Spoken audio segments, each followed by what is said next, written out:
All right, very eventful window in the early window. Jonathan Jones, Ryan Wilson in. Ryan, Colts, Raiders. Did we overestimate the Colts? Did we underestimate the Raiders? I mean, we played 16 games. They have the same record, and the Raiders have beaten them head-to-head. What'd you make of this one? I think maybe we're underestimating the Raiders, and you're right. Going in, it felt like this was going to be a Colts win. Yes, Carson Wentz was sidelined for a few days with COVID, but he was back, and he basically did what Carson Wentz has done all year. Not a whole lot. He didn't necessarily lose the game. Usually the offense runs through Jonathan Taylor. He got over 100 yards like he usually does. But I think on the other side of the ball, what has happened is that Derek Carr does a couple things to make you pull your hair out if you have it, and then he makes a couple of great plays down the stretch that gives the Raiders a chance. Hunter Renfrow, we look at Hunter Renfrow and we go, okay, that guy's probably the ball boy. He's a second-round pick all day long, if we're being honest with ourselves. He went in the 5th round, a great pick by the Raiders, great find there when we question some of their other draft picks. But I think at the end of the day, the fact that Derek Carr steps up when he needs to, and that defense has bend but don't break, and they've really bounced back after John Gruden had to retire or quit or resign or whatever earlier this season. And this is one of the most amazing stories no one's really talking about.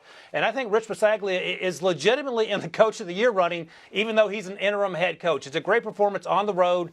Obviously, the Colts have to be frustrated. They could have been in the playoffs right now had they won that game. They still have one more week. They play the Jaguars next week. They should be fine after that 0-3 start. But I think this says more about the Raiders for me than it does about the Colts. Jonathan, what about you? I mean, I'll tell you, I didn't believe in the Raiders. I'll be the one to raise it. They're not a team that I thought would be this where people said, oh, well, the Raiders. And we sort of went, yeah, okay, great. They're not the Chargers. They're not the Chiefs. They may be the worst team in this division. But they've come up with some big wins. They walked into Dallas and won. They now get a win here. They've had other big wins. How about a little on the Raiders? Are you more surprised with the Raiders and what they've done, or are you more surprised that the Colts sort of gave this one away? I'm not surprised at the Colts, and I'm not surprised at the Colts because the defense, the second most opportunistic defense in the NFL, that's right behind the Dallas Cowboys in terms of takeaways this season, they got 2 interceptions on Derek Carr. The defense did their job. They held the Raiders to 23 points. You want to keep them under 20, but 23 is a fine enough number, one that you can win with in today's league.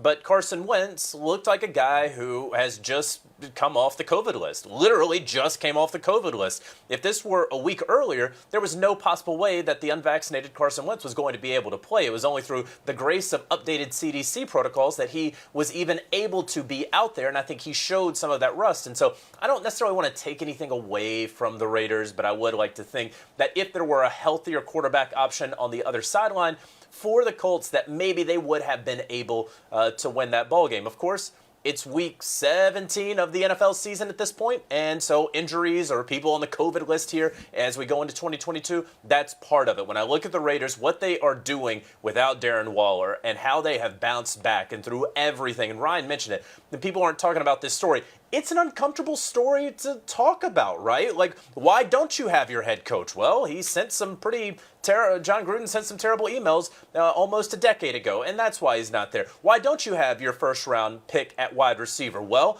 he's been charged with a DUI, and someone died as a part of that car crash. And so, these are uncomfortable sorts of parts and narratives of this story, but the Raiders, and there's been plenty of other things, they had a player who was toting guns on Snapchat saying that he was or Instagram, and that threatening fans and whatnot, and he was cut as well, Damon Arnett. And so the Raiders have had a lot off of the field, but they, as a team, have come together, obviously led by Derek Carr. And the fact that they have really come together since that Thanksgiving game against the Dallas Cowboys to be in this position, it is a credit to the remaining Raiders there, the guys who have stuck with them through this time. All right, well done there. That is one of the big surprises of the day, that the Raiders now, all you got to do is win in Week 17, and the Silver and Black, they're going to be in the playoffs and maybe the best division in football. Well done, Jonathan Jones. Well done, Ryan Wilson. Do you want a sports network that delivers everything that matters about the game? The highlights, the picks, the instant analysis, no yelling, no fake debates, no politics. Hit the subscribe button and never miss a moment.